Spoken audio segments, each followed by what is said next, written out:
نے السلام علیکم دوستو، آئیے مولانا طارق جمیل کا بیان سنتے ہیں، دل افروز بیان۔ تمہاری بیوی تمہارا لباس۔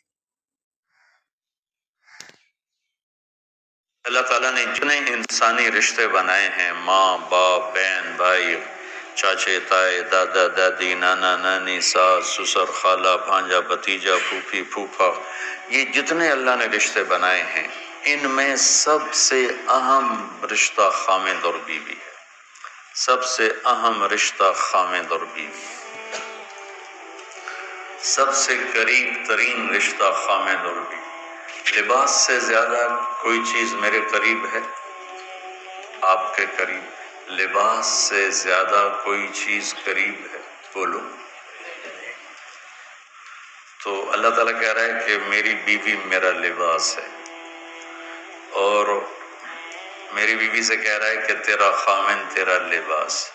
تو میں سے مراد سب شادی شدہ، جتنے شادی شدہ لوگ ہیں۔ تو میں بھی کون ہے شادی شدہ طلبہ میں؟ ماشاءاللہ، کافی بابرکت مجمع ہے۔ ہاں،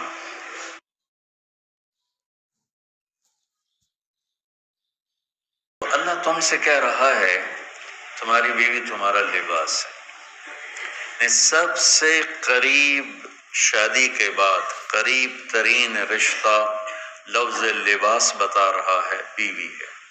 قریب ترین رشتہ بیوی ہے، اور جو قریب ترین ہوتا ہے وہ پہلے ہوتا ہے، اس کا حق پہلے آ جاتا ہے، قریب ہو گیا۔ اور کل میں نے کہا تھا کہ لباس اور میرے درمیان کوئی چیز حائل نہیں ہے۔ اس سے میں نے وہ ایک حدیث کو اس کے ساتھ جوڑا تھا جو آپ نے حضرت فاطمہ رضی اللہ تعالیٰ عنہ سے فرمایا تھا کہ جسے میں پسند کروں اسے تو پسند نہیں کرے۔ تو چپ کر کے واپس چلی گئیں اور اور بیگمات رسول سے فرمایا کہ بھائی آپ جانو اور آپ کا مسئلہ، میں اب اس میں نہیں پڑتی۔ تو یہ رشتہ سب سے قریب ہو جاتا ہے، اس سے قریب اور کوئی رشتہ نہیں ہے۔ جب یہ سب سے زیادہ قریب ہے تو اس کے حقوق بھی سب سے پہلے ہوں گے، اس کا حق بھی سب سے پہلے ہوگا، اس کا خیال بھی سب سے پہلے ہوگا۔ ہمارا جوائنٹ فیملی سسٹم ہے۔ میں کوئی بچیوں کو ساس سسر کے خلاف نہیں بھڑکا رہا، جو سسرال میں زیادتی ہو رہی ہے میں اس کے ازالہ کی کوشش کر رہا ہوں۔ آنے والی بچی اپنے ماں باپ کو چھوڑ کر آئی ہے، اب وہ اپنے خامند کے ماں باپ کو اپنا ماں باپ بنا لے تو اس کی سعادت ہے، اور بچے کے ماں باپ نے اپنی بیٹیوں کو آگے روانہ کر دیا ہے، وہ اس آنے والی بہو کو اپنی بیٹی بنا لیں تو کتنا خوبصورت ہو جائے گا یہ نظام۔ لیکن تربیت بھی نہیں ہے اور سیرت بھی سامنے نہیں ہے۔ مجھے حدیث یاد آ گئی، میرے نبی نے فرمایا یہ جو میرے انصار مدینہ ہیں، سنو بڑی عجیب حدیث ہے، یہ جو میرے انصار مدینہ ہیں یہ اتنے اچھے ہیں، ان کے گھر کسی کی بیٹی جب شادی ہو کے آتی ہے تو اسے یہ احساس ہی نہیں ہوتا میں سسرال میں ہوں یا ماں باپ کے پاس۔ یہ میں چاہتا ہوں، یہ میری تشریح میں کوئی کمی زیادتی ہو جاتی ہوگی، کوئی سائٹ زیادہ بیان ہو جاتی ہے، کوئی کم ہو جاتی ہے، لیکن میں یہ چاہتا ہوں۔ یہ حدیث مجھے اللہ نے ابھی یاد دلوائی ہے، حیات الصحابہ میں ہے، جلد اول میں ہے، کہ آپ نے فرمایا کہ یہ جو میرے انصار، میں دوبارہ کہہ رہا ہوں، یہ جو میرے انصار مدینہ ہیں یہ اتنے قابل تعریف ہیں کہ ان کے گھر جب کسی کی ڈولی اترتی ہے تو اس آنے والی بچی کو یہ احساس نہیں ہوتا کہ میں اپنے گھر میں ہوں یا سسرال کے گھر میں۔ میرے عزیزو، کم از کم تم جو میری اولاد ہو، تم میری روحانی اولاد ہو، تم تو میری بات کو آگے چلاؤ، تم اپنے گھر کو، اپنی بیوی کو اس طرح رکھو، اپنے ماں باپ کو بھی اس پہ تیار کرو، اپنی بہنوں کو اس پہ تیار کرو۔ ایک رخ تنقید دی، اے کر دی بھائی، اے کر دی بھائی، یہ سارا یہ میرا ماحول ہے۔ تو اٹھیندی کے میں، باندھی کے میں، ٹردی کے میں، یہاں تک یہ ساری کانوں سنی بات ہے۔ تو بچے کے ماں باپ کہیں ہماری بیٹیوں کی تو شادی ہو گئی، اللہ نے ہمیں بیٹی دے دی ہے، اب ہم اس کو بیٹی بنا کے رکھیں گے، اور آنے والی کہے کہ میرے ماں باپ کو تو میں نے چھوڑ دیا، اب میرے خامند کے ماں باپ میرے ماں باپ ہیں، میں نے ان کے پاؤں دھو کے پینے ہیں، تو خود اپنی خوشی سے سارے گھر کی خدمت کرے، کون روکتا ہے؟ لیکن جو ہمارا ایک جابرانہ ماحول ہے، اس نے اس رشتے کو توڑ کے رکھ دیا ہے۔ یہ جو آنے والی لڑکی ہے، اس کے ذمہ ہے نسل تیار کر، نسل، میری بہو سے میری نسل چلے گی اور میں اسی پر جوتا اٹھا کے کھڑا ہوں، کتنی بڑی زیادتی۔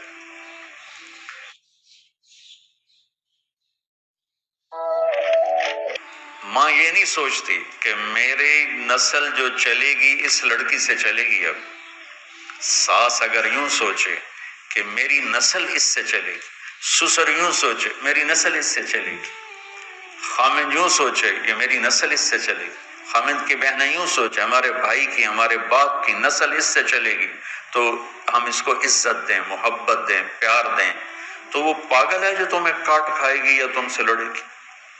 اس کو تانے اتنے ملتے ہیں، ذلت اتنی ملتی ہے، اور میں نے جیسے کہا لباس سب سے قریب ہے، تو اس کے بعد بیوی کا حق سب سے پہلے آ جاتا ہے۔ ماں باپ کی طرف سے زیادتی آئے تو تمہارے ذمہ ہے اپنی بیوی کو بچاؤ، اللہ کے واسطے اپنی بیویوں کی حفاظت کرو۔ ہاں تمہاری بیوی کی طرف سے زیادتی آئے تو اللہ کے واسطے ماں باپ کی حفاظت کرو۔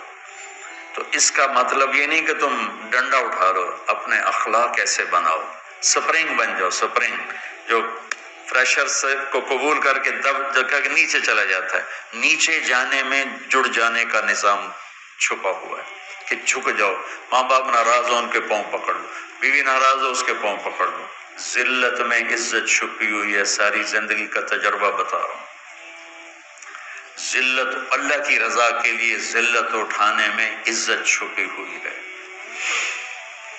ہن لباس لکم، کتنا ہی مجھے غصہ چڑھا ہو میں اپنے کپڑے پھاڑوں گا، مجھے غصہ آ گیا میں نے اپنے کرتے پھاڑنے میں، کسی یہ پاگل تو کرے گا، سمجھدار دوئے دا کرتا پاڑے گا، اپنا نہیں پاڑے گا۔ اب مجھے بیوی پہ غصہ چڑھ گیا تو میرا لباس ہے، اس کو تار تار کر دوں، گالیاں دوں، تھپڑ ماروں، تو ایسا ہی جیسے میں اپنے کرتے کو پھاڑ رہا اور اپنے کرتے کو تار تار کر رہا۔ بیوی کو غصہ چڑھے تو وہ اپنے کپڑے پھاڑتی ہے۔ کپڑوں کے لیے کتنے حفاظتی نظام ہیں، الماریاں بنی ہوئی ہیں اور ہینگر بنے ہوئے ہیں، کریز خراب نہ ہو۔ ہم کھاتے ہوئے کیا کرتے ہیں، آگے اگر کپڑے نئے پہنے ہوں تو آستینے چڑھا لیتے ہیں کہ کہیں کوئی شوربہ کچھ سالن ادھر نہ لگ جائے، ادھر نہ لگ جائے۔ میں جب بھی بیٹھتا ہوں تو میری بیوی کہتی ہے آستینے چڑھاؤ، آستینے چڑھاؤ، لگن جائے۔ اور آگے ہم کیا کرتے ہیں، تولیہ رکھتے ہیں، نیپکن رکھتے ہیں، رومال رکھتے ہیں۔ بڑے بڑے ہوٹلوں میں جاؤ تو پہلے وہ ساتھ رکھا ہوتا ہے کہ کوئی کھانے کا ذرہ گرے، سالن کا کوئی قطرہ گرے تو آپ کے کپڑے خراب نہ ہوں۔ ہم کیچڑ میں جا رہے ہوں تو ہم اپنے پاؤں گندے کر لیتے ہیں، کپڑے گندے نہیں ہونے دیتے، اپنے شلوار اوپر کر لیتے، پتلون اوپر کر لیتے، پاجامہ اوپر کر لیتے ہیں۔ تو جب کہیں سے کوئی آنے لگے ایسی ناگواریاں تو اپنے اوپر لے لو، بیوی پہ نہ آنے دو۔ ہم کپڑا بچاتے ہیں یا پاؤں بچاتے ہیں؟ کپڑا بچاتے ہیں، شلوار اوپر ٹانگ لیتے ہیں، کرتے کو یوں سمیٹ لیتے ہیں۔ تو جتنا کیچڑ ہے حالات کا، واقعات کا، اخلاق کا، وہ کیچڑ اپنے اوپر لے لو، بیوی کو بچا لو۔ اور بیوی کیا کرے، وہ جتنا کیچڑ ہے حالات کا، واقعات کا، ناگواریوں کا، اپنے اوپر لے لے، خامد کو بچا لے۔ لباس کا اور کیا کام ہے، یواری سواتکم، یہ تمہارے عیب چھپاتا ہے۔ تو میرا کام کیا ہے، میں بیوی کی کمیاں چھپاؤں، ڈھنڈورا نہ پیٹوں۔ بیوی کا کام کیا ہے، خامد کی کمیاں چھپائے، ڈھنڈورا نہ پیٹے۔ دوسرا کام کیا ہے لباس کا، وریشہ، لباس مجھے خوبصورت بناتا ہے۔ یہ ایک واحد رشتہ ہے جو زندگی کو خوبصورت بناتا ہے۔ سب کچھ ہو، بیوی نہ ہو تو تنہائی کا احساس مار دیتا ہے۔ اس سے ایک اور مطلب نکلتا ہے کہ لباس کے بغیر ایک لمحہ گزارا نہیں. سارا دن پانی نہیں پیتے ہیں نا، اب میں بیان میں پانی پی رہا ہوں، لیکن 16 گھنٹے تو گزارے نا، پانی نہیں پیا، کھانا نہیں کھایا. 16 سیکنڈ لباس کے بغیر گزار سکتے ہیں؟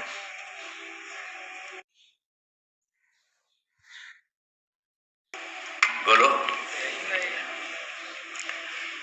کوئی بھی کمرے میں نہ ہو، تم تنہا ہو، تم کپڑے اتارو تو تم اپنے آپ عجیب فیل کرو گے، تم خود اپنے آپ کو چادر میں چھپانے کی کوشش کرو گے. ان لباس ایک ایسی زبردست ضرورت ہے بلا دلیل کہ تم تنہا کمرے میں بھی کپڑے اتارو تو تم اپنے آپ کو عجیب سا محسوس کرتے ہو. اس سے پتہ چلا کہ بیوی کے بغیر کوئی زندگی نہیں ہے اور خامد کے بغیر عورت کی کوئی زندگی نہیں ہے. یہ ہمارا بدبخت معاشرہ ہندی کہ کسی بچی کو طلاق ہو جائے وہ گل سڑ کے مر جاتی، اس کی شادی نہیں ہوتی. کوئی جوان بچی بیوہ ہو جائے وہ سسک کے مر جاتی، اس کی شادی نہیں ہوتی. کوئی 40-50 سال کا ہو جائے مرد، اس کی بیوی مر جائے، کوئی اس کو لڑکی دینے کے لیے تیار کوئی نہیں. اور لباس کا لفظ بتاتا ہے کہ شادی کے بغیر انسان ننگا ہے اور ننگے انسان کا کوئی کہیں بھی گزارا نہیں ہے. لفظ لباس بتاتا ہے کہ ہم اس چیز کو رواج دیں کہ شادیاں ہوں، بیوہ کی شادی ہو، مطلقہ کی شادی ہو، کوئی اس کی بیوی مر جاتی ہے. حضرت ابن مسعود کا فرمان ہے اگر میری موت میں 10 دن باقی ہوں تو بھی میں شادی کر لوں گا اگر میری بیوی مر جائے تو. ابو ہریرہ کہتے ہیں اگر میری زندگی میں 7 دن باقی ہوں اور میری بیوی مر جائے تو میں 1 ہفتہ بھی شادی کے بغیر نہیں رہوں گا، میں شادی کر لوں گا. تو ہم ایک ہندی معاشرے سے متاثر ہیں جہاں بیوہ کی کوئی سنوائی نہیں، مطلقہ کی کوئی سنوائی نہیں، اور کوئی جوان بھی 2-4 بچے ہیں اور بیوی مر جائے تو اس کی کوئی شادی نہیں ہے. وہ سسک کے وہ بلک کے زندگی گزارتے ہیں.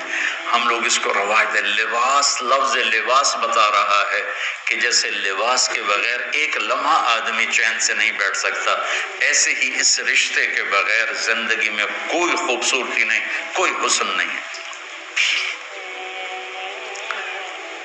ہن لباس لکم انتم لباس لہن.